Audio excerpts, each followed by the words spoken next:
Comme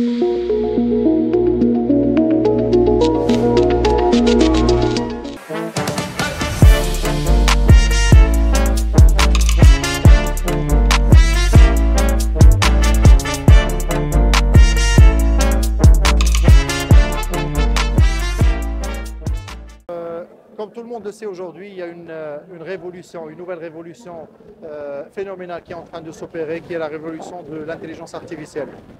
L'intelligence artificielle est venue aujourd'hui bousculer l'ensemble des secteurs économiques, voire même sociétaux, socio-économiques.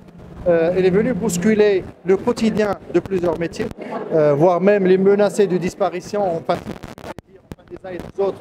Et ces voix qui commencent à monter en disant que c'est quelque chose qui est en train de menacer l'emploi. Je pense qu'il faut le prendre du côté opportunité.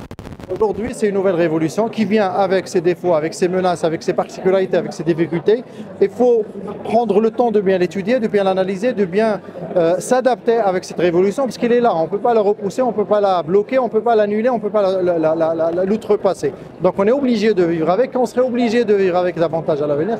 Aujourd'hui, on doit tous, chacun dans son secteur, dans ses responsabilités, dans son périmètre, on doit se poser, voir comment on doit composer avec l'intelligence artificielle, comment on peut en tirer profit, comment on peut mettre à contribution cette nouvelle révolution technologique pour améliorer davantage notre quotidien, quel que soit notre métier, quel que soit nos savoirs, quel que soit notre secteur d'activité. Il faut qu'on trouve le moyen d'en tirer profit en minimisant et en neutralisant les risques qui sont autour et l'impact sur l'emploi, bien évidemment. Aujourd'hui, certes, les métiers du marketing, de la communication, du digital et des médias sont davantage touchés par l'intelligence artificielle. On voit des cases qui sont là depuis quelques années. Tous les jours, on voit des choses. D'ailleurs, chacun d'entre nous a au moins utilisé ne serait-ce qu'un petit bout d'intelligence artificielle au quotidien dans l'exercice de son métier, que ce soit pour automatiser des tâches récurrentes, répétitives, sans grande valeur ajoutée qu'il fait, ça c'est bien, ou pour revoir complètement le core business de ce qu'il fait au quotidien dans lequel il travaille, pour l'améliorer davantage. Je pense qu'aujourd'hui, c'est quelque chose qui pourra, je parle en tant que marketeur, en tant que communicant, d'être plus efficace, d'être plus efficient, d'être plus rapide, d'être plus consistant, de se concentrer sur l'essentiel. Mais le challenge, c'est de trouver, on parle beaucoup d'intelligence artificielle, mais on ne doit pas oublier l'intelligence humaine.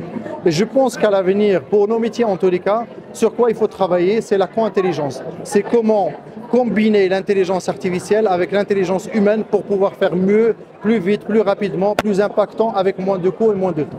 Qui va faire baisser, oui, certes, c'est sûr, mais qui va faire baisser sur des aspects, sur des périmètres qui sont répétitifs, où on n'a pas besoin d'une véritable valeur ajoutée humaine.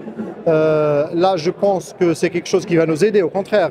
Mais par contre, on doit réorienter le temps, la concentration, l'attention et l'intelligence des équipes qui travaillent dans le marketing et dans la communication vers d'autres tâches, vers d'autres sujets, vers d'autres périmètres, en travaillant sur de la créativité, en travaillant sur de la création de la valeur ajoutée, en travaillant sur les histoires et l'émotion qui sont... Il ne faut pas qu'on l'oublie parce que le digital est passé par là. Déjà, ça a commencé à nous faire oublier notre métier de base et le cœur de notre métier qui est de parler au cerveau, mais de parler au cœur, de raconter des histoires impactantes, des histoires émouvantes, des histoires qui vont marquer les esprits, qui vont faire bouger l'humain. Et c'est ça l'essence du marketing même. Le digital est venu rajouter de la technologie, rajouter de la data, rajouter des outils qu'on a vus durant les 15-20 dernières années qui ont changé un peu notre fonctionnement. Ça nous a fait oublier un peu, mais il ne fallait pas qu'on oublie et il fallait qu'on y revienne à chaque fois. Et aujourd'hui, l'intelligence artificielle va le faire de façon beaucoup plus marquante, beaucoup plus phénoménale, mais il faut qu'on revienne toujours aux fondamentaux qui sont le cœur de notre métier, qui sont l'essence même et la philosophie même du marketing, c'est de parler à l'humain, parler au cœur et raconter des histoires qui marquent et qui sont mémorables. Donc je pense que là, on doit réorienter les équipes et les expertises marketing, communication à l'avenir, c'est ça. C'est comment tirer profit davantage de l'IA, comment collaborer mieux, travailler mieux, comment éviter de passer beaucoup de temps sur des tâches répétitives sans valeur ajoutée et aller vers des choses à valeur ajoutée et à la création de valeur. Forcément, je pense que ce n'est plus un choix. Même si on pourrait avoir le choix, on peut dire qu'on a les choix, qu'on va toujours choisir les grands ou les multinationales ou les gens connus. On n'a pas le choix. Parce qu'aujourd'hui, l'innovation, la créativité ne peut pas venir que des grands. D'ailleurs, l'agilité chez les petits, l'agilité chez les startups qui ont cette capacité d'adaptation, de réfléchir, de prendre le risque, d'aller explorer des territoires, de nouveaux territoires. Et les startups sont mieux placés pour ça. Aujourd'hui, ils sont digital native, ils sont intelligence artificielle native, ils ont un contact plus régulier avec le digital, avec les innovations, avec les technologies. Et donc, ils peuvent mieux les absorber, mieux les reproduire en idée à proposer à des annonceurs et à des marques et à des marketeurs. Je pense que forcément, et par la force des choses, on aura besoin et forcément on passera et on fera appel à des startups qui vont nous aider et qui vont nous apporter des solutions qui vont un peu bousculer, disrupter ce qu'on fait. Pas forcément que des grands. Je pense que la place des startups y est. Par contre, il faut que ces startups soient backées, il faut que ces startups soient aidées, il faut que ces startups soient coachées.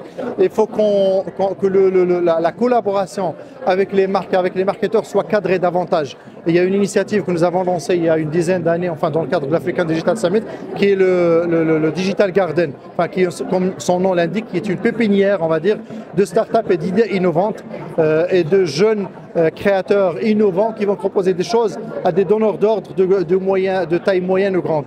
Et c'est quelque chose qui a bien fonctionné.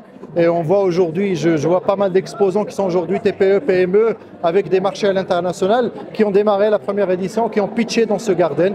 Et donc c'est quelque chose qui nous fait plaisir, qu'il faut dupliquer, multiplier partout à plusieurs échelles, avec bien évidemment une couverture institutionnelle. Je pense que la couverture institutionnelle est liée aujourd'hui à travers la stratégie Maroc 2030, avec des objectifs et des outils, des moyens clairement affichés, indiqués. Il y a cet empowerment, on va dire, gouvernemental, mais il y a aussi cette prise de conscience de l'ensemble de l'écosystème, de l'importance et de l'intérêt de collaborer avec les startups.